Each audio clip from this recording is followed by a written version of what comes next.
the waiting room and let people in as needed. Yeah. Well, hello everyone. Thank you for coming in today. I'm going to call this meeting to order. For those of you who don't know me or remember me, I'm Mike Wasikowski and I'm the current chair of PTAC. We go through a roll call and then the statement about how to behave during this meeting, please. Lance Fay. Here. Logan Stewart. Mike Wasikowski. Here. Nick Kuzmiak. Alan Ackland. Here. Gregory Critchlow. Bill Wilson. Here. August Rudisell.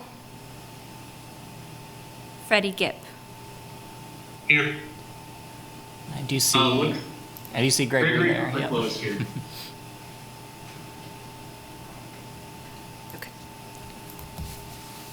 Okay, thank you. And then there's a statement about how to participate that we need to read off as well. Yes. Good evening. My name is Felice Laverne, Transportation Planner 2, Lawrence Transit. With me here is Adam Weigel, Transit and Parking Manager. He will work alongside Mike Wasikowski to facilitate the meeting proceedings. Adam and myself will facilitate the Zoom portion of the meeting. This meeting is being recorded and broadcast on the city's YouTube channel and public access cable channel 25. During the meeting, when you're not participating, please mute yourself by clicking on the microphone icon found on the lower left-hand side of the Zoom menu next to the video icon. When you are muted, a red line will appear over the icon. Muting your microphone during the meeting will make it easier for everyone to hear. You'll just have to remember to unmute if and when you want to speak. In some cases, we may mute or unmute people as needed to minimize distractions during the meeting. Please remember to state your name and title for the benefit of those listening remotely. You can turn your video on and off by clicking on the video icon on the menu. For the purposes of this public meeting, please keep your video on when you're participating in the meeting. When you're not participating, it is okay to turn your video off. Just remember to turn your video back on when you are participating. If you're participating by phone, you can click *6 to unmute your phone. For those using Zoom, somewhere on your screen, you will see a choice to toggle between speaker and gallery view. Speaker view shows the active speaker. Gallery view tiles all the meeting participants. Now I'll turn the meeting back over to PTAC Chair Mike Wasikowski. Thank you, Felice. Again, Mike Wasikowski, PTAC Chair. At this time, it's now public comment. So, Adam, did we receive any comments in the email box? Yeah, this is Adam White. Transit and Parking Manager. We've not received any written comment, and I do not have anyone in the commission room here with us. Okay. I guess I will. I see maybe one individual. I don't know, Darren Klisch, if that's someone who had any public comment. Hello, this is Darren Klisch. I'm the owner of Climb Lawrence. I don't know if this is the appropriate time to bring up questions or discussion. I'm sorry, I haven't attended any of these meetings in the past. Deanna Mylander, our general manager, has attended these meetings. Is this the appropriate time to bring up concerns related to the 7th Street, Vermont bus depot location? Absolutely. This is a great time. Okay, super.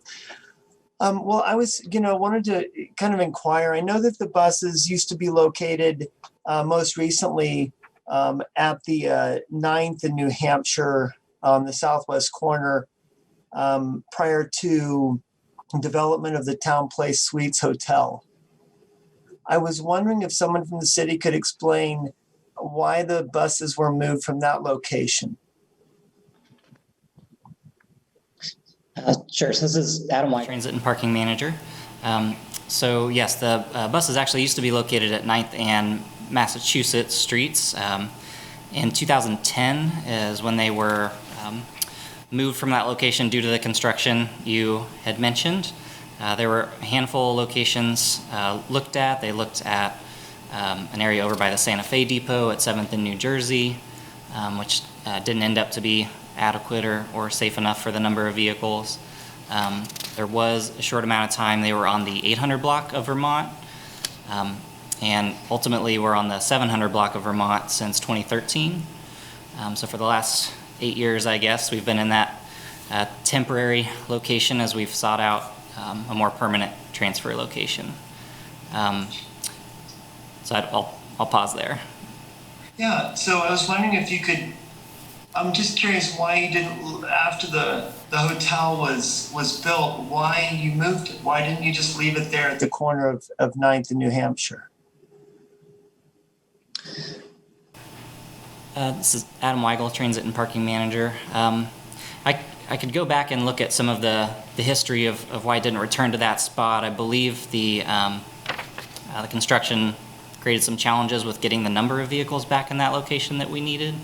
I do see Margreta DeVries from KU, who was here at that time prior to my time, so maybe Margreta has some insights she could share. My understanding, yes, this is Margreta DeVries from KU Transportation Services. My understanding at the time was that when they did all of the construction at 9th and New Hampshire, they actually eliminated most of the curb lines that were required in order to have bus stops along those sides of the intersection, such as the little retaining wall that was built by where the roost is. But most of the the physical structures that were required for having a bus stop in that location no longer existed after they were done with the construction, and there was not any place to go back to at that point. Okay. That is correct. Yeah, this is August. PTAC member. There was substantial removal of curbside parking for the buses. That when that hotel came in, there was basically nothing left. Prior to the hotel, there was a field, there were sidewalks, there were plenty of curbs for the buses to park next to. So when that all left, that basically removed the bus stop. Okay. No, that's helpful. Yeah, I guess we're sort of in a difficult situation because we feel as though we've made a significant investment and in the infrastructure of downtown to create a destination that is desperately needed for a location for the youth as well as adults to participate in additional activities. And we don't really feel like the city has kind of been reciprocal in that. I know in listening to the meeting last week online with the city budgets that the outcomes are for a quintessential downtown that's safe, functional, and healthy, safe and secure, that fosters businesses, that's well-maintained infrastructure and assets. And, this having these buses at this location creates several issues or concerns for us. One, there's an issue of safety with children who are being dropped off by their parents for climbing classes, or children who might be trying to cross the street from either the parking garage or the library to come to the climbing gym. We're concerned about the buses themselves idling diesel fuel or diesel exhaust, and also a lot of the drivers take refuge under the awning of our building and smoke, as do many of the patrons of the buses. And so we feel that, this Climb Lawrence location has, is certainly doesn't provide, with the buses there, it kind of creates this armada of a blockade, if you will, both a visual blockade, a physical blockade that prevents the customers from coming in and participating in the facility.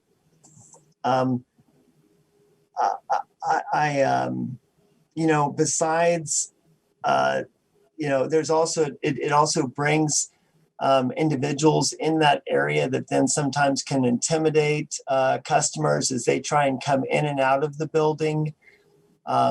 We have had customers come in and ask for bus passes because they feel like this is a city building.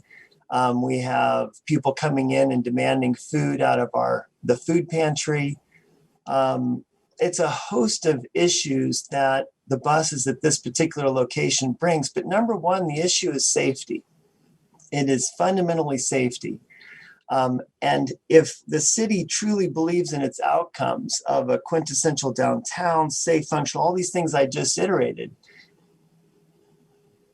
people who travel to Lawrence for this destination, if they park in the parking garage, they're witnessing, unfortunately, potentially not a safe place, or a place that I don't know reflects or represents Lawrence well, but in getting to the bus barn, they're seeing, it's a situation that certainly creates an obstacle for our customers who are trying to access the location.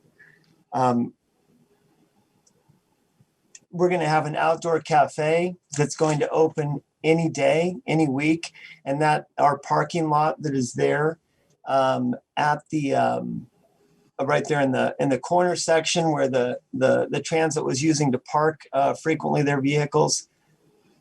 I just don't know how we'll have outdoor seating there that has been provided to a lot of the downtown businesses. I don't know how really comfortable that will be if buses are idling right there and the drivers are smoking cigarettes.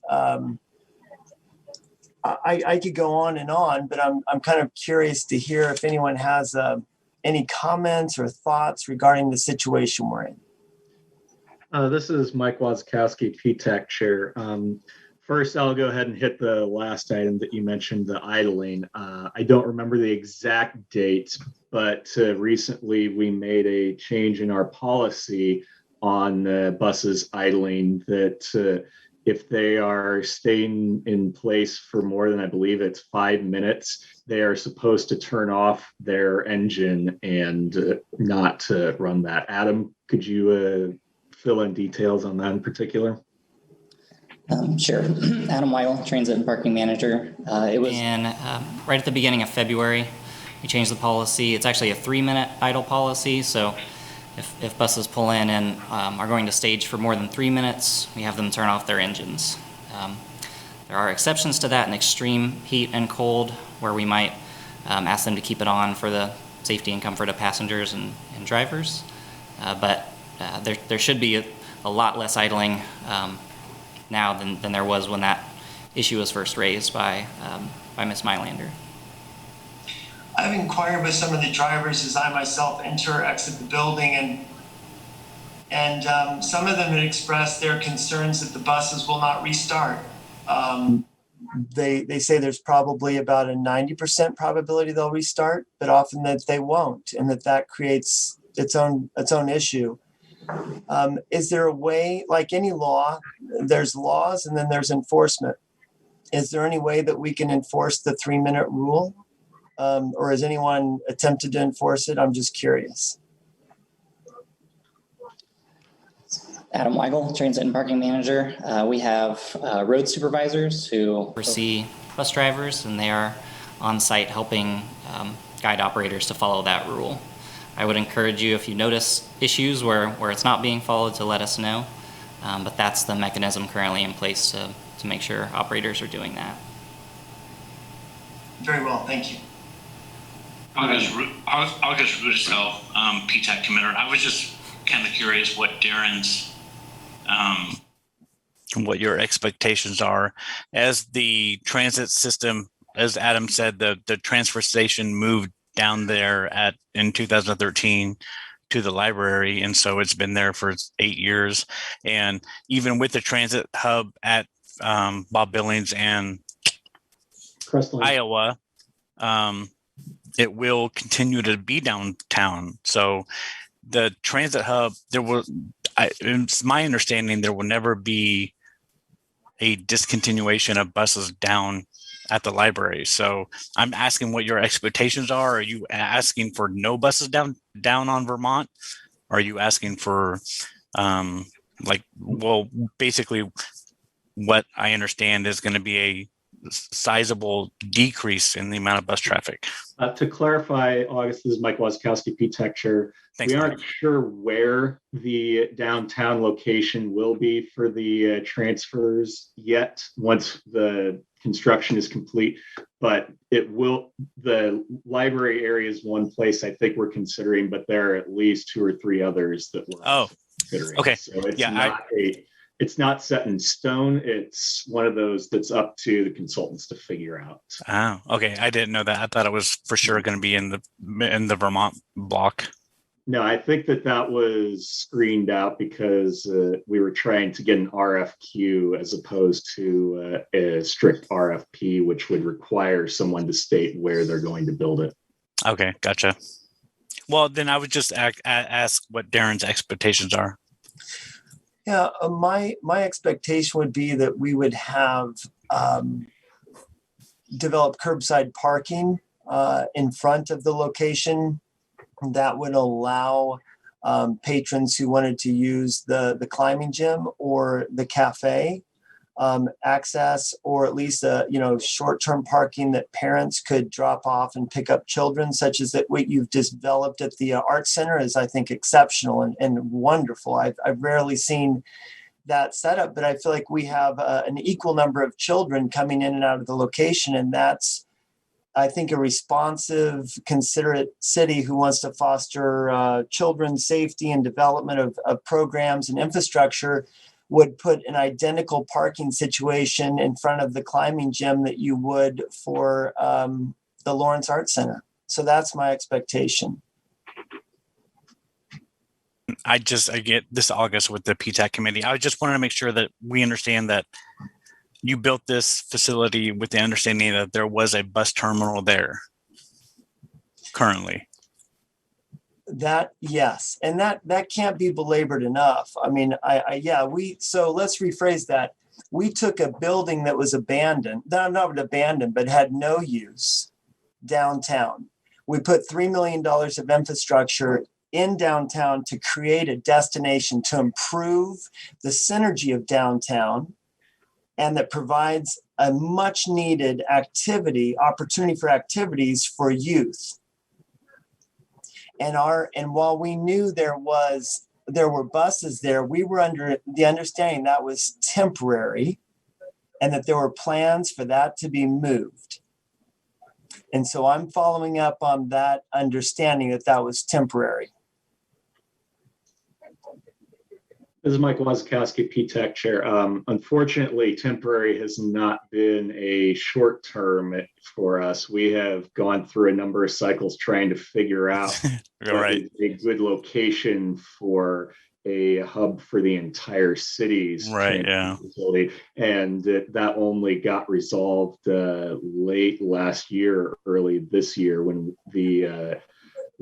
when Sunset Hill, the neighborhood by Meadowbrook Apartments, agreed that they wanted it there, and the KU Endowment and the University of Kansas agreed to a land swap at the Bob Billings and Crestline site that gave us the ability to have effectively free land for this purpose. So it's temporary is correct, but temporary has been a lot longer than I think any of us would be willing to agree it's been. Sure. And that's kind of my understanding. And this is underway, and there was hope that this will be moved. So given that these civic projects can take a long time, I guess my expectation is that in the interim, something, I know it's not a trivial thing to move the bus routes, but I'm wondering if in the meantime, the interim, that 8th in Vermont, where it's, you do this on a, quarterly or semi-annual basis when the AT&T tower undergoes its maintenance. The one issue being that the sidewalk is a little more narrow than 7th in Vermont, but you're not, you're very centralized to downtown Lawrence. It's sort of, I think that block is a little more centered, and you wouldn't be in front of a building. You wouldn't be blocking a restaurant. So I guess that's my expectation or my request or hope at this time, is that could be an intermediate solution as a way of compromising with the investment and the goals we're trying to achieve. This is August with the PTAC. Adam, can you remind me, I'm sorry, if of the multi-modular or whatever the committee is called? Multimodal. There we go. Multimodal Transportation Committee. Can you remind me of like the timeline? I know they just presented to the City Commission a couple weeks ago as far as, I'm sorry, I have a cat. I know they presented the commission a couple weeks ago as far as the 15th or the Bob Billings and Crestline location. And what kind of timeline are we looking at is what I'm asking. Sure. Adam Weigel, Transit and Parking Manager. Yeah, I thought it'd be helpful at this time to talk through that timeline and process. So we have a consultant on board who's helping us work through the transit facility project. Actually, next week will be phase 1 of that project. There will be a large number of stakeholder meetings and public meetings. Downtown businesses are one of those stakeholder meetings that the consultant will meet with. So that information will go out through Downtown Lawrence Inc., as well as the Chamber, as well as through Explore Lawrence. So we'll try to reach out to you all and other businesses in the downtown area to engage at that time to help guide that work. The consultant will be working on gathering stakeholder feedback during that week and incorporating that into concept design. We should actually have a pretty good idea at the end of that week of some rough concepts for what we might do in the downtown area, for what we might do out at Bob Billings and Crestline. The intent would be they're bringing back final concept designs in June to both this group, the KU Transit Commission and the City Commission, for final approval, so that we have, in the case of downtown, we would have a site selected and a general concept that would allow them to move forward to final design. In June, we'd also have the selection of a concept for the site out at Bob Billings and Crestline. The final design work for that would be completed at the end of this year, with construction beginning early next year. The intent being that this lines up with our route redesign study that we're doing this calendar year as well. New routes, new facilities would be implemented in August of 2022. That's the time frame that we're targeting to kind of unveil new facilities in the downtown area, new facility out of Bob Billings and Crestline, and know what our routes are doing at that time. So it is a lengthy process, but that's the date we're looking at for wrapping this project up. And I would echo what Darren said about thinking about where we locate in the downtown area and being in front of a building with a business versus in front of or adjacent to a city-owned property like an existing parking lot. Those are certainly things that we'll consider. We lose? Oh, are we still there? Okay. Sorry, I had a computer glitch here. So those are certainly considerations that we'll take seriously as an appropriate, adjacent land use for what we're trying to do.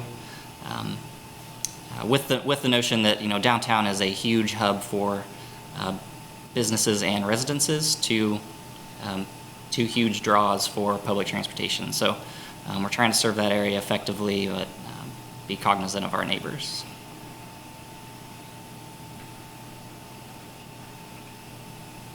I appreciate that. I know, I think that gets to the heart of it. I just, there are quite a few just, immediate issue. I'm sorry if I don't know if I'm muted. Sorry. We're hearing you. I guess there's still quite a few just immediate issues that are affecting us with the buses in this location. So I'm wondering, how would I go about appealing or asking for some consideration of the buses being moved just down one block to 8th and Vermont in the interim, and until August of 2022 is about approximately 16 months, and if there's any delays, it could be a year and a half or more. This is Mike Wazakowski, PTAC chair. I'm trying to remember exactly when it was when Deanna came to us last year, or It's been I don't almost, remember the exact timing. almost The 6 follow- months. Yeah, okay. The following month, I remember we went through an exercise where we looked at 3 or 4 different sites in the vicinity of downtown where we could at least relocate the handful of buses that are in front of Climb Lawrence. One of them was moving to the 8th and Vermont block. Another one was moving to the north side of the public library where the current Greyhound bus stop is. I don't remember us finding any good options, really. I'm happy to have us go through another exercise and look at what options are available, and you could attend and provide your insights from your perspective on that. But unfortunately, I can't guarantee that we're going to come up with anything different because I think we were pretty exhaustive in that hunt. Okay, well, I guess we'll just look forward to participating in the stakeholder meetings for phase 1, and we'll be on the lookout for information related to that. And I'm happy if you could, Mike, if you could reach back out or let me know, kind of, at least we could discuss some of those other options, what they were. And I'd love to have someone from transit just kind of join me sometime and just go try to get into the climbing gym from the parking garage and come back out, try to park and walk in, observe the city, the transit people smoking, the people using our entryway as a place to park and rest until the bus comes. It's something you need to witness to really recognize that it is a legitimate. It's not just us whining about, we don't like the buses. It's a legitimate deterrent to moms bringing their kids into the gym. Darren, can I ask real quick, have your customers expressed where they primarily park? I'm just curious. That's a great question. Predominantly in the across the street, in some of those spots for the library, at the parking garage, certainly a fair number do. And then there's the 2-hour lots, both on the south, just to the immediately to the north of our building, to the west of the Eldridge, and then also the building, that parking lot on the very south end of the AT&T building. Thank you. Okay. Mike Wazakowski, PTAC Chair. Darren, I will go through our agendas and minutes and whatever and find presentations that we went through about what were the alternative locations that we explored, and we can find our discussion to figure out which ones those were and let you know what our insights were at that time. And Excellent. We'll see about if next month, if we feel differently and we have an alternative, I'm happy to explore it and advise the city to change routes again. Thank you so much, everyone, for your time. I hope I haven't taken up too much of the meeting's time. Thank you, Darren. No, Mike Wazakowski, PTAC Chair, we serve the public. So first and foremost, I care about public comment above anything else. So thank you for spending time with us today. Sure, thank you. And with that, next item on our agenda is approval of minutes from March 8th. A reminder, we approve minutes now by unanimous consent. So after a brief amount of time for everyone to peruse, I'll ask, are there any amendments? And after 3 attempts, if no one offers any, we will deem them approved by unanimous consent. So has everyone had an opportunity to read the minutes from the committee? Does anyone have any amendments to offer? Any amendments? Okay, hearing none, then they are approved by unanimous consent. Thank you, everyone, for taking time to look over the minutes. Now, next item on the agenda is our annual KOMA training, which we put off from last week. I believe that's Adam. Let's leave that, or Felice. Adam Weigel, Transit and Parking Manager. I just see a note in the chat. Mike, do you want to address that? Oh yeah, we can go ahead and jump in. Deanna, you have comment as well? Apologies for skipping over you. You're okay. Thanks so much. I just wanted to say thank you for taking the time to speak with Darren as well. And I wanted to just talk with you a little bit about my thoughts in terms of your reasons for not wanting to relocate the buses. I know one comment back like 6 months ago was basically that the sidewalk space that we have makes our location very ideal for you as a bus transit location currently. And I wanted to mention that we are currently working on getting the permitting for outside seating. So that's going to basically put your sidewalk area in half, which I believe one of the other locations was, that was kind of the only reason you didn't want to move down a block, that and the safety issue. In my mindset and my knowledge of what I'm seeing, the safety issue right outside of Clem Lawrence is not better than a block down in a parking area. So I just really wanted to urge you guys to revisit those locations that you had looked at, because I do still think that a block down is actually a safer and more functional option for everybody. Thank you, Deanna. This is Mike Wazkowski, PTAC Chair. Adam, Lance, let's make sure that we put on the agenda for next month revisit of alternative sites.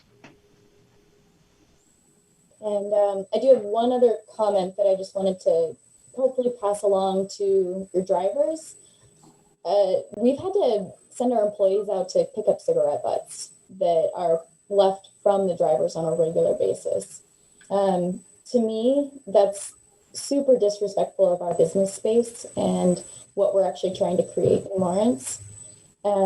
Between the smoking, it actually all comes right into our vestibule, and the cigarette butts. It just feels like the outside of our building is getting trashed on a regular basis. And a huge piece of that comes from the people riding the buses and the people actually driving the buses. So I don't know if there's anything that can be done about that, but I'd love your comment.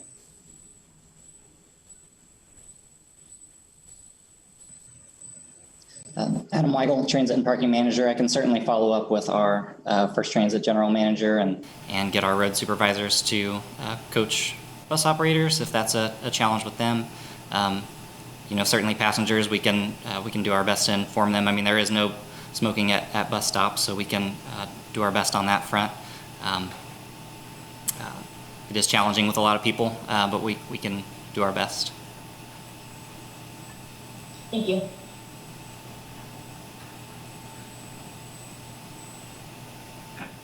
Thank you, Deanna and Darren. With that, now let's actually go to KOMA training, which we skipped back in March. So hopefully everyone has had an opportunity to at least briefly review the slides before coming in today so that we can make this relatively quick. This is Adam Weigel, Transit and Parking Manager. Give me a second to share my screen here.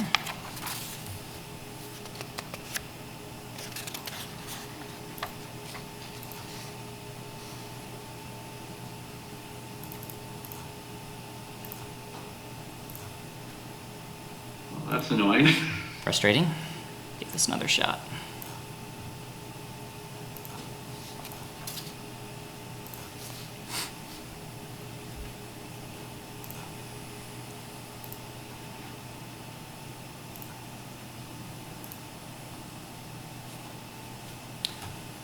Okay, so on an annual basis, we review the Kansas Open Meetings Act. So the open meetings principle is really centered around just the idea that general public has the right to know public business and the need to have information to oversee the democratic process. The electorate needs to be informed of what's going on, so that's the purpose of KOMA. KOMA applies under two conditions. So when the body is a covered entity, so advisory boards and PTAC is a covered entity, and when there's a meeting, we'll go over what it means to have a meeting. So again, bodies subject include city advisory boards, so including PTAC, any bodies which are supported in whole or in part by public funds, which this one is. So in order to have a meeting, there must be a majority of members. We have a 9-member group, so 5 is a majority. There must be interactive communication. So it doesn't necessarily have to be in person, obviously, from what the last year has been like, but it does have to be interactive and must be discussing actual business of the body. So as I mentioned, quorum is 5. So that's one of the conditions. And this just reiterates, doesn't necessarily have to mean a physical presence. It can be video calls, briefings, online communication. And just a reminder that it's really about when there's 5 or more people from this group and discussing business of the body. So if a group of 5 of you was in a social gathering or attending a transit-related conference or something to that effect, that does not trigger KOMA. Just a reminder about electronic communications. The fact that it's electronic isn't really the issue. It's just that going back to that interactive discussions. So you'll see here in a minute, when I send you out email communications, try to do that BCC, the blind carbon copy, avoid the reply all button so that there's not interactive communications between more than 5 members. There was an updated guidance from the Attorney General recently about Facebook posts where, if you're having discussions back and forth on a Facebook comment thread, that can be interactive, and certainly if it's about business of the body, that would potentially violate KOMA.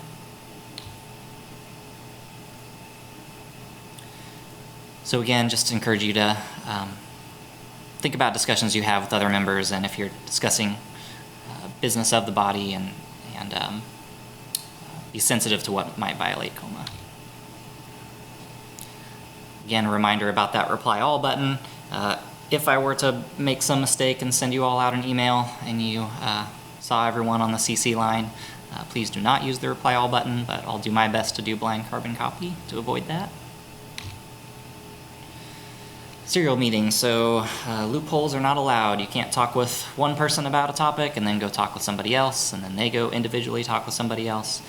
You can't pass information from one member to another to avoid 5 people meeting, because that's essentially the same thing, sharing information between 5 or more of you.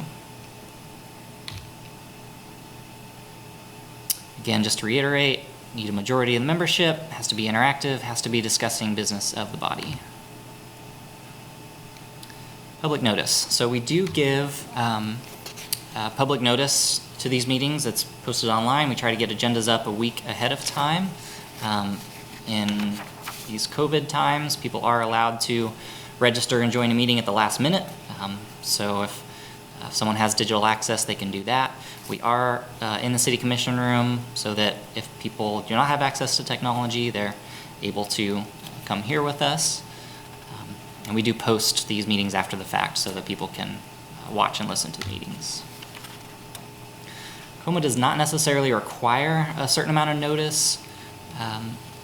You do not require agendas. We do those things to make it easier on the public.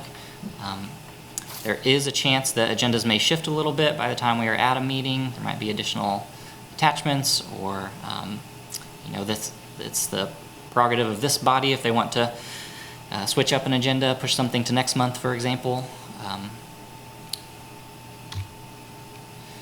We do not really have a need for executive sessions, but if we did, we'd have to check with the city attorney's office first and get approval for that.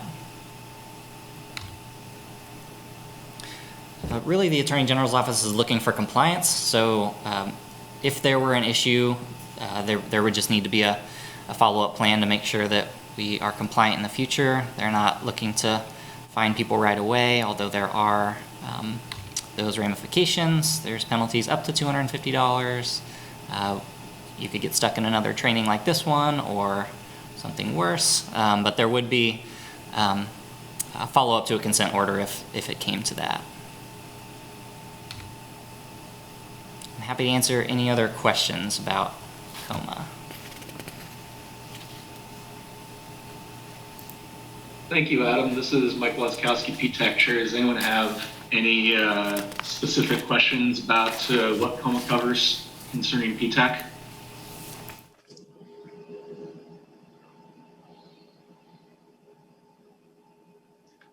Okay, hearing none.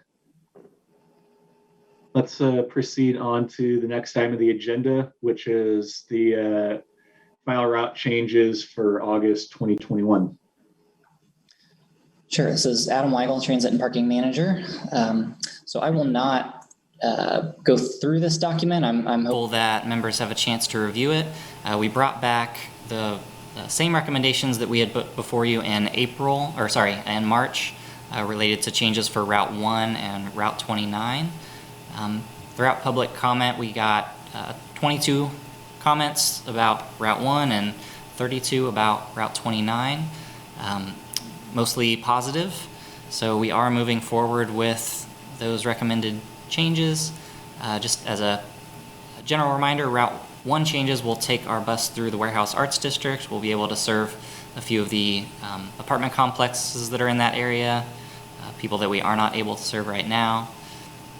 Route 29 makes routing a little easier out on the western end, more bi-directional service and easier for people to get to and from the major complexes out near like 24th and Crossgate. So those were the couple of changes we had looked at this year. Please do check out the document. We are in an effort for transparency, trying to be very clear about what we originally proposed, what we heard from people, and how that affected our final planned route changes. Anytime we have these sort of public input opportunities, we also always get general comments about a whole lot of things. So we include that as well at the end of the document, kind of all the comments we heard from people, and if we are able to address some of those, we try to do that. So, you know, we fielded some comments about stop placement, about route redesign and facility design, things like that. So we try to address those comments so that when people give us feedback, it doesn't just go into a void. So if you have a minute to check out that document, I would encourage it. Happy to answer any other questions. Adam, August Rudis, PTAC, were you able to contact Decade I think it's Decade, the coffee shop and Jungle House, as far as their scheduled weekly deliveries? Because I conferred with other ELNA people, and they concur that their weekly deliveries do conform, or how did Mike say it? Not bottleneck. I don't remember what Mike said. Yeah, it is a bottleneck because it's a two-lane street that when someone parks on it, especially in a semi, could get condensed to one lane very easily. Right, yeah. I was just kind of curious if we had any additional information on that. Yeah, good question. Thank you for bringing that back up. Adam Weigel, Transit and Parking Manager. We have been working with other city staff. There's actually a section of the Lawrence Loop that's going to go through there around Hobbs and down the east side of Delaware. With that project, there will be no parking coming up on the east side of Delaware, which should help us gain a little extra space. We did take a 40-foot bus out there to do a couple runs.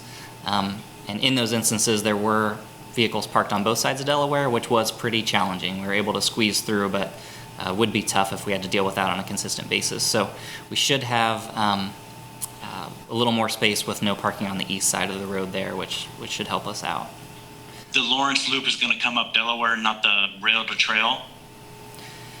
We'll go around the backside of Hobbs Field there, and then run into, adjacent to Delaware, down to connect with the path that's right in front of the 9 Del lofts. Okay, yeah, thank you.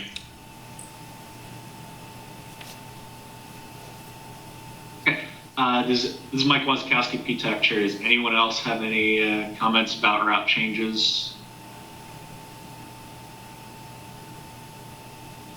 Okay. Hearing none, let's go on to the next item on our agenda, which is the 2021 Low or No grant application. So Adam Weigel, Transit and Parking Manager. So I'll give a lot of credit to Felice on this, as well as really Margreta from her work last year on the Low No grant, but we have pulled together another federal Low No grant this year. That is the grant that won us 5 electric buses and 6 charging dispensers that we'll be deploying next year. The submission this year follows our vehicle replacement program. So we are seeking 2 additional electric buses and 1 additional charger to keep us moving towards a zero emission fleet on the city side. So that grant application was submitted Friday of last week. It's due today, and they recommend putting it in 72 hours ahead of time. So we got it in there to make sure there were no issues while it uploaded.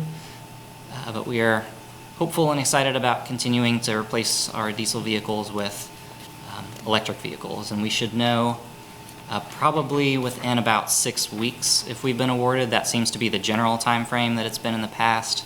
They don't have a specific date that they say they'll announce awards, but that's generally what it's been in the past. So I'm happy to answer any questions about that application.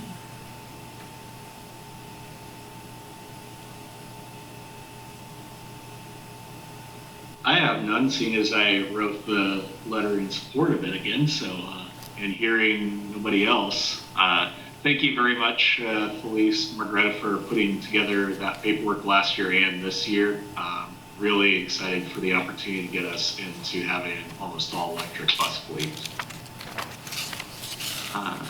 Let's go on to the next item. I'm not sure we have to discuss this a whole lot given what we discussed in public comment, but transit facility phase 1 update.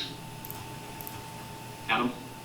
Sure. So Adam Weigel, Transit and Parking Manager. I had linked to a city manager's report, just a brief update I had given City Commission last week related to the upcoming work on this project. And I alluded to it earlier in this meeting. But next week, our consultants from Wendell Companies will be on site to do 8 stakeholder meetings and a couple of public meetings, all with concept design intermingled throughout that. There will be one of those stakeholder meetings pulls together the chair and vice chair from a number of different city and university advisory boards. So there is inclusion of Mike and Lance in that group. So PTAC does have some representation. We did it that way to, again, timely maybe, to avoid KOMA challenges. If we were to have all members of all the different advisory boards there, we'd have to figure out a way to make that a public meeting and the logistics surrounding that. So we have representation from a lot of those boards, and would encourage you to, you could either pass your ideas about the project through Mike and Lance or join us at one of the public meetings that week. More information about that will be going up on our website this week, but it will be as easy to join as these meetings are. We'll get agendas up with the ability to join a Zoom link and port yourself into one of those meetings. So we're really hopeful about the amount of work we'll be able to accomplish during that week. This company has done more than 125 different transit projects in the last 15 years. So they're very familiar with transit operations and the type of operational needs that we'll have. So we really trust them to give us a good process and are looking forward to getting going. But happy to answer any other questions on that project.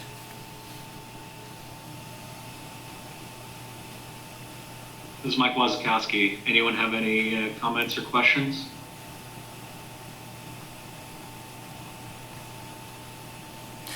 Okay. Adam Weigel, right. Transit and Parking Manager. I might just clarify or make more clear what we're really looking to get out of this phase 1 work is 3 concepts for the Bob Billings and Crestline site, as well as 3 concepts for 3 different locations in the downtown area. So we are going to be looking at different places downtown where we might be able to fit the 3 to 5 bus bays that we're looking for. So there will be some different, certainly some different things that we'll look at as opposed to zeroing in on a single site downtown. We know there will be challenges with parking and adjacent land use and other things. So just to set expectations with this group, that's generally what we're going for, and in June should have clearer direction on the site we're moving forward with downtown and the concept we're looking at Bob Billings. Thank you for that, Adam. Mike Wasikowski, PTAC Chair.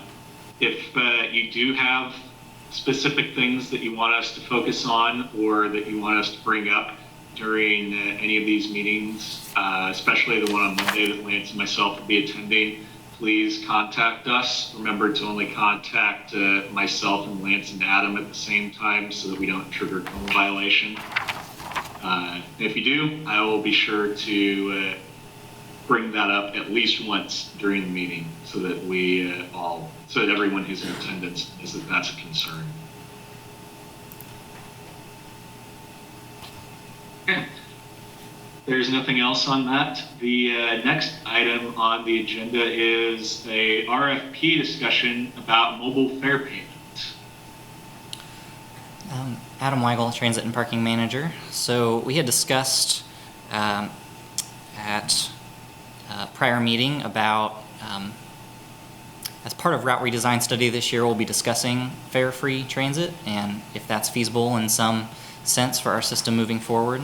As part of that discussion, though, we did talk about mobile fare payment and if that was something we should also consider pursuing in the meantime. We have put together a draft RFP that we've attached for some light reading for those of you that love to read technical RFPs, but would give you a good sense of the type of things we're considering when we are looking at mobile fare payment platforms. In general, we think it's a reasonable to go ahead and try to move forward with this. These platforms don't have an upfront cost or an annual fee. They simply take a percentage off of fare sales. So we would expect likely some lost revenue, not a huge amount, but we don't have to necessarily purchase anything or on the front end buy anything. So we do think it would provide a good option for passengers even leading into the discussion around fare free, just not knowing exactly where that discussion goes. In general, the trajectory we're looking for is to own the payment platform and the data that comes with that, with the idea that someone can digitally purchase and use fares on any number of apps, as opposed to having to use one specific app to pay their bus fare. So the way a lot of these work is you can, if you use Google Maps to plan your trip, you can pay your fare through that. If you use the Double Map app that we have our real-time information on, you can pay through that. So it's really to provide some flexibility for people and kind of meet them where they're at on what sort of transit app they use currently. And I think I'll probably leave it at that. I'm happy to answer any other technical questions about it or anything else. I see August raising his hand.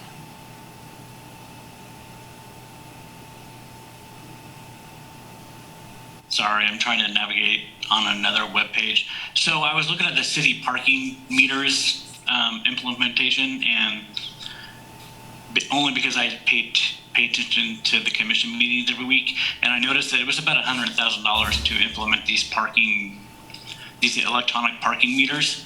And so when you say no upfront cost to the transit system, I just want to ask more about how we implement this and still have no upfront cost if there's, hardware or software. That's my only question. Sure, great question. So Adam Weigel, Transit and Parking Manager. So with this system, there is no hardware. It would be giving people access to purchase and use fares on their phones. It would still be visual validation, so they'd still be holding up a pass for the bus operator to evaluate and decide if it was valid or not. The way a lot of these work is there's typically like movement to the background of the pass, something that would indicate to the driver that it's not just a screenshot or some pass that people can use over and over again. There is the option in the future that we could put validator hardware in the buses. So the idea that someone would hold up their phone to a black box that would beep, and the bus operator would know that it was valid without needing to look at it and evaluate it. But really in the interim, it would be very similar to our current visual validation system of, today I hold up a paper monthly pass, tomorrow I would hold up my phone that has the monthly pass on it. So it would be a very similar system. The one real benefit is our current paper transfer system is pretty frustrating, I think, for both passengers and operators. Where if someone needs to transfer from one route to another, they have to request a paper slip be filled out, and just the time that takes for both parties. If someone were to be using the digital system, it would just be a timed pass that was good for 60 minutes, and they would be able to just use that on one bus and use it on the next bus, as long as it was valid within that 60-minute time frame that we currently allow for the paper transfer slips. So that is a value add, I think, that people would recognize right away. But yes, there's no upfront hardware that it would cost us money. It's just on a usage-based percentage fee that essentially we'd be experiencing. Awesome, thank you.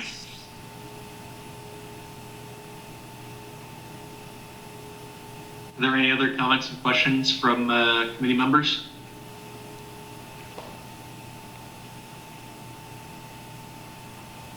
Okay, hearing none. I'll just chime in. Mike Wazkowski, PTAC Chair. I'm all in favor of this kind of a system so long as we are going to stick with actually collecting fares from people.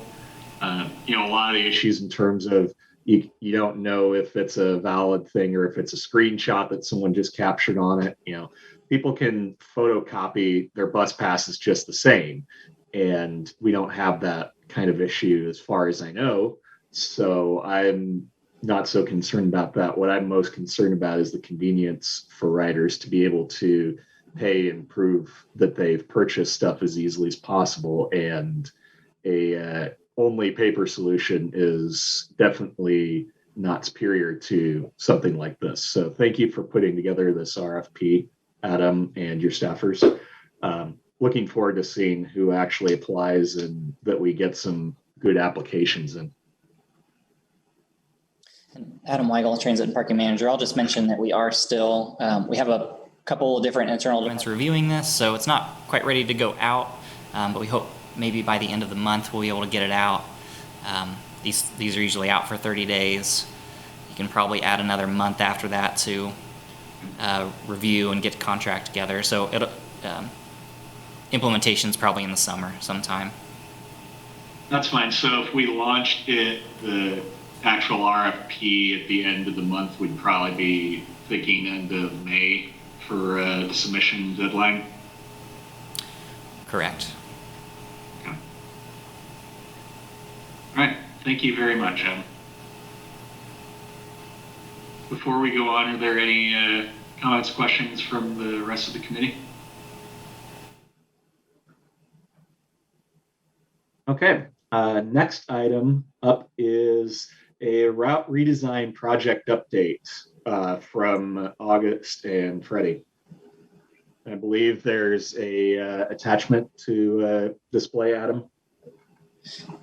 Adam Weigel, Transit and Parking Manager. There is, and I'll provide a quick update. I threw August and Freddy in here. We'll get our system down pat for next month, but I do think it'll be important for, as them representing PTAC on that group, to help provide updates back to the group.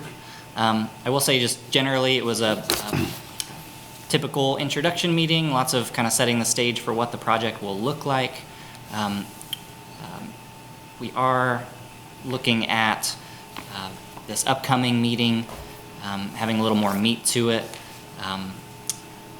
there should be a public engagement plan for steering committee members to review and a draft survey that would go out. So the consultants are working on that stuff, and the steering committee will have some draft deliverables to react to for this next meeting. But I did just want to offer Freddy or August the chance to talk about how they thought that first meeting went, any takeaways they noticed or things they're thinking of. This is August, PTAC committee, and like Adam said, it was very high level. The only notes I wrote down was it was at 5:30, and it was an introduction to all the members. And then the facilitator solicited feedback I wrote many topics, like what is working and what are the measures of success for the transit system. So those are the only notes I took, not knowing that I would need to use them. So I will definitely take more notes in the future. But like Adam said, it was very high level and very introductory. So I thought it was productive for the first meeting of a committee.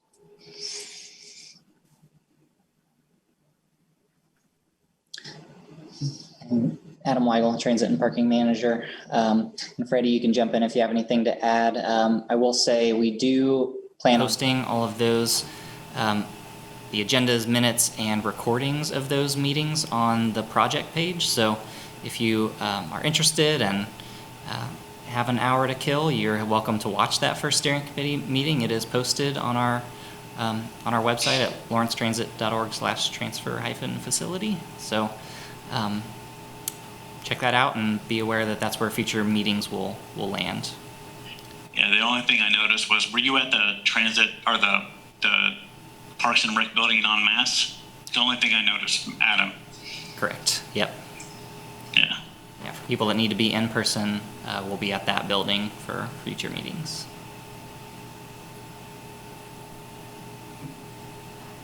Thank you both very much for that discussion. Freddy, do you have anything you want to add?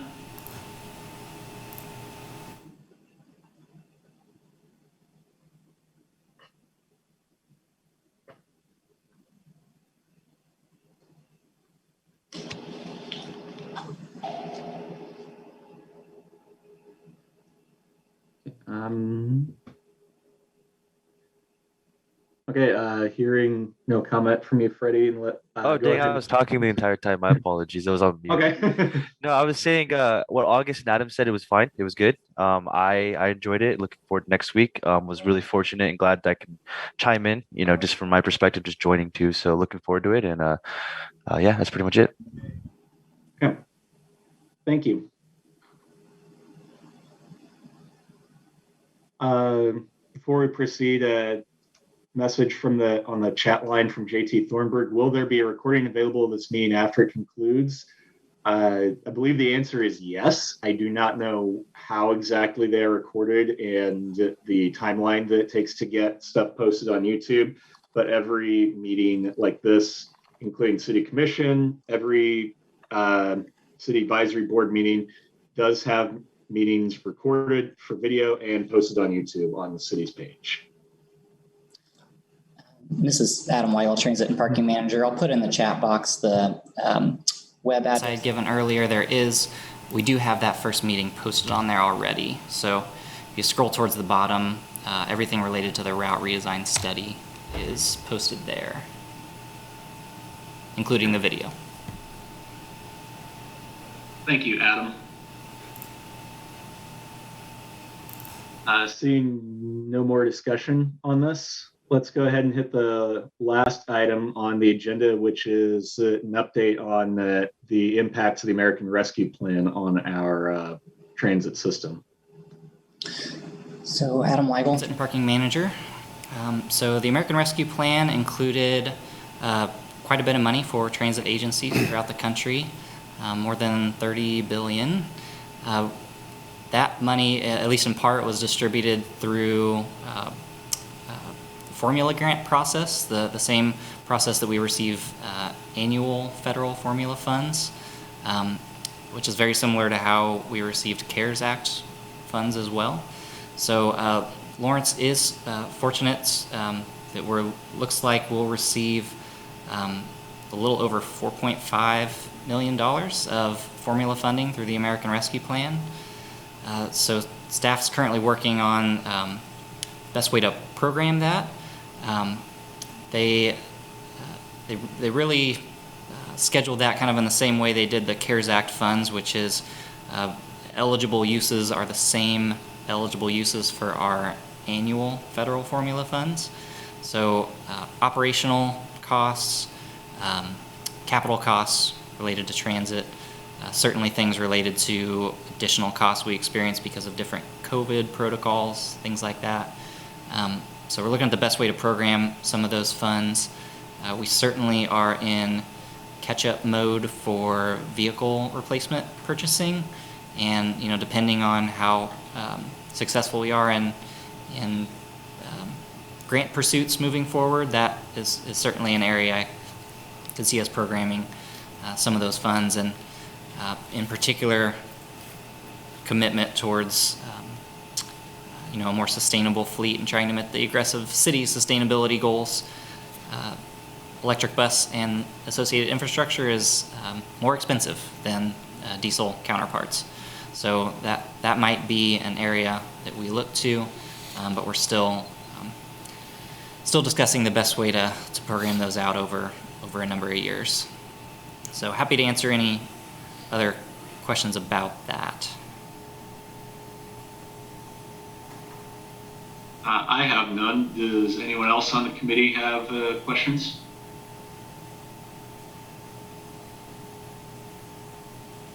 Okay. Thank you for that update, Adam. It's a good amount of money given what I was just looking and seeing that we only pulled in like $500,000 in our best year on fares from users. So that's pretty exciting to see that we're getting a big chunk of money for our capital investments. That is all the items on the agenda. Next item is anything from PTAC members, either items that you want us to add to a future meeting or things that you want to discuss today. We have about 13 minutes before we need to wrap up.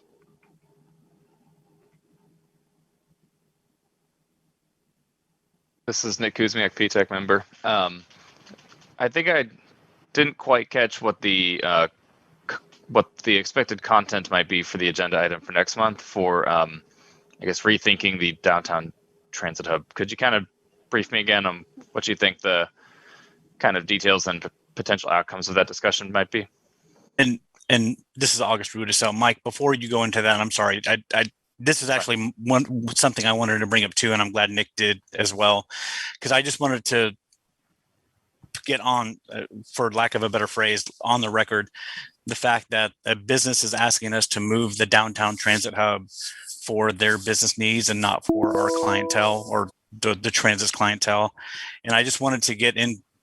I was hoping to discuss, not tonight necessarily, but in general, the fact that our clientele is very specific. Unfortunately, it is mostly homeless challenged and or housing challenged and low income, and expecting us to get that hub moved from downtown to maybe 8th or even 15th Street is a huge ask. And I'm not sure exactly what Nick is hoping to discuss, but I do want to bring that on the discussion board as well, that it's not as simple as, oh, okay, a business wants us to move the transit hub on Vermont. Let's move it to 8th Street.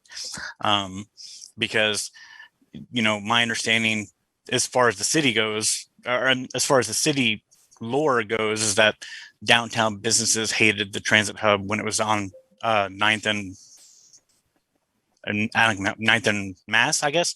Yeah. Anyway, and that's what I just want to bring up, is that having a business bring up their discontent with the transit downtown is not merit enough to move an entire transfer station. That's all I wanted to say.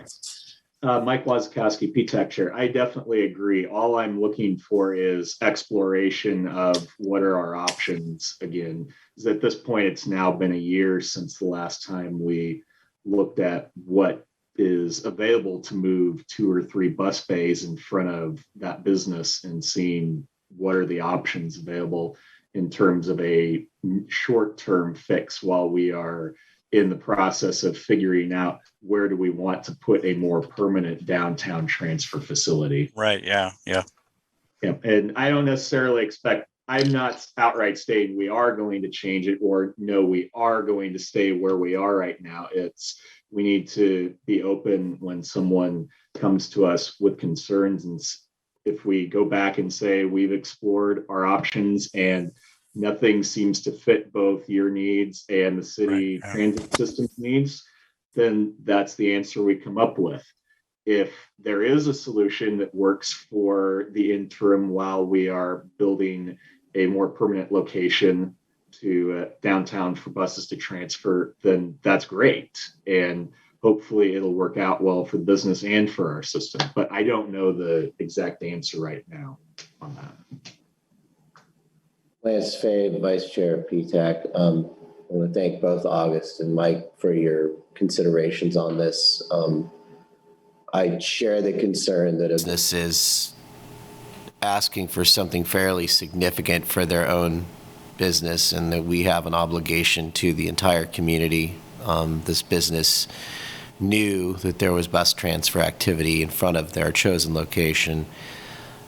And I would welcome us going ahead and exploring those options, but also maybe keep in mind the infrastructure and timeline that already exists for where we're currently located, and the reality that the concerns that business has may not completely go away just because a couple of buses do. And I think we should definitely discuss it, but we need to make sure that we're discussing, as was mentioned, the long term. And we need to think about what is involved on the public transit and the obligation to the city, all of our citizens and our riders, is in terms of the service and location and communication of where those services are. And so let's see if we can work that into an agenda item that is all inclusive of that. Right, this is August Route Redesign. I agree with Lance. I agree. I understand that Darren, his point that they spent $3 million to renovate that building, and it was substantial and it was impressive, but there are way more aspects of transit and the public needs than just that business. So I'm just glad that we're all, sounds like, willing to discuss it.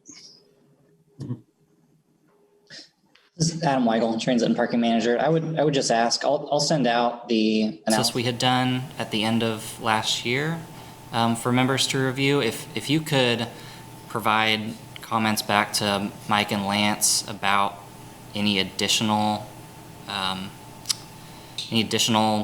areas you want us to explore, I think that would be useful for us, because I don't know what else staff currently would go back and look at other than just representing that analysis.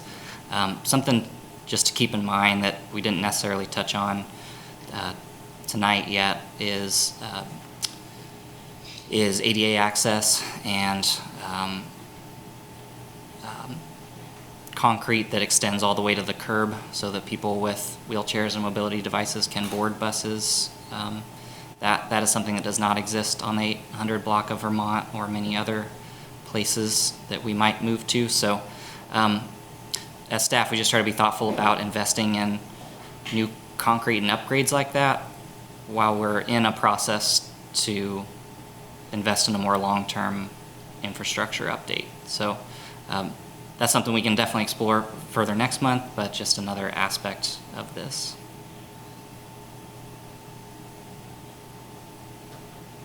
Thank you, everyone, for discussing that. The only things I would chip in on that were the two things that really I wanted to, or that hit my mind, were the fact that Darren and Deanna reported people smoking under their awning. That shouldn't be acceptable. Even if we keep the current location, I don't think bus drivers should be smoking in front of a business. That kind of ruins their entryway. So there's got to be another solution for at least that kind of aspect.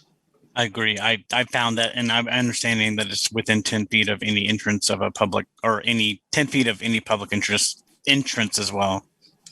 Mhm. Lance Fay, PTAC Vice Chair, give some consideration as to how that would be enforced. If you are familiar with that location and both riders and drivers in that location, that's going to require a fair amount of enforcement, as will any future regulations regarding smoking around bus areas. So that's something that will have to be considered. Another thing that stuck out to me is they are talking about doing outdoor dining, taking up some of that sidewalk space. And because there is a city, I believe, some sort of zoning that has to be approved, with that space right now being needed for ADA access for buses, I'm wondering how that process would play out and if we maybe need to be aware of what might be going on with that, and if that is actually going to be permissible. So. And August Budisell, PTAC committee. And the only one more thing is one of Darren's Points was the idling. It was my understanding that when the bus is shut off, and I think it was his argument for it was his argument that they could shut it off instead of idling. And my understanding was it was actually difficult to restart the buses. And so that was just something I would want to ask public transit, is how difficult it maybe not so much now because it's April, but I know in the wintertime, I felt like it was hard for the buses to restart. So that was something else I would want to ask. This is Mike Wasikowski, PTAC Chair. I do remember discussing it, that some bus drivers had mentioned difficulties in restarting, but we had always built into the policy that kind of catch-all situation of, if it's going to be difficult to restart your bus, it's okay to let it idle, because the alternative of turning your bus off and then we can't service the route anymore is, I think, a lot worse than let's leave it running for 10 minutes and put some fumes into the air. At least at that point, we're still able to satisfy our routes. But I'm with you. At this point in the climate cycle that we're in, going into spring and then summer and into fall, like through August or September, there should be no reason why our buses have difficulty restarting after being turned off. I had a turbo diesel car for a while, and I had no issues with restarting it after turning it off in weather like this.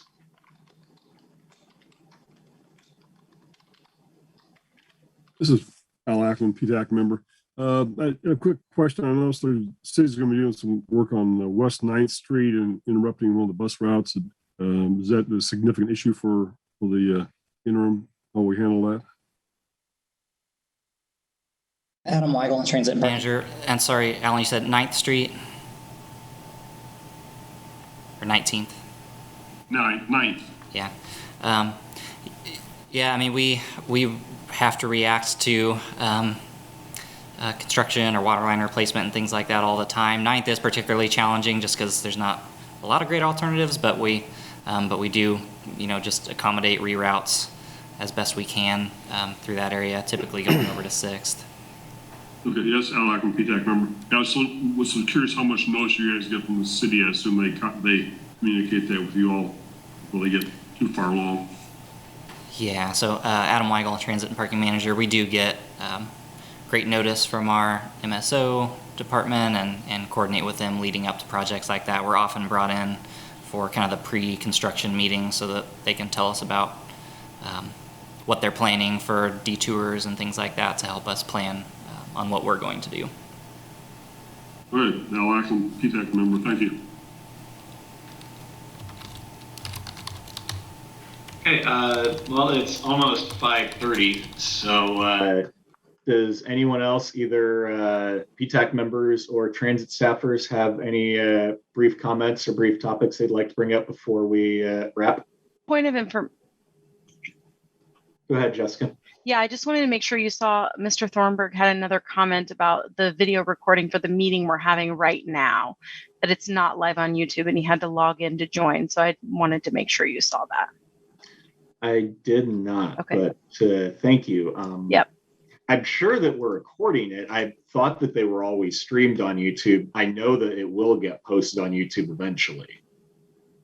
I don't know the process because I'm not privy to what goes on behind the scenes, unfortunately. Perhaps something that I should put on my to-do list. I can follow up with Kurt. He's the technical director for the city video. He does the city commission and these meetings as well. So I can follow up with him tonight. Okay. Thank you, August. I would also offer Adam Weigel, Transit and Parking Manager, at the top of every agenda. There's links to the live video stream as well as the registration to this Zoom meeting. So that's where folks link right into those meetings. And then, like you mentioned, after the fact, it is posted. The recording is. Yep. I did have one other item. I know Gregory was on another meeting earlier, but wanted to introduce Gregory Critchlow, our new PTAC member. And I know we're at time, Gregory, but didn't know if you wanted to talk about yourself for a minute or so. Good evening. I apologize for my tardiness today, double bookings. But my name is Gregory Critchlow. I am new to Lawrence, relatively new, but here at the university, but have had a strong interest in a lot of the transit issues that not only are going on in Lawrence, but around the country. But specifically because I use it heavily. I don't own a car. And so just having that perspective of how to negotiate, whether it is a larger city or a smaller space like Lawrence, but I'm really interested in seeing from the inside out how things are working, and interested in having some dialogue. Thank you, and it's good to meet everybody. This is Mike Wasikowski, PTAC Chair. Thank you for joining us, Greg. I'm especially glad to have perspective of another person who uses the transit system regularly on the committee. I will freely admit I don't, because I have not needed to for a very long time. But that is definitely on my list to understand the issues of actually writing on it. And while I'm figuring out that timeline, I'm glad to have you and Lance on the committee to provide that specific perspective that we really need of what are the issues that matter to the writers. Thank you.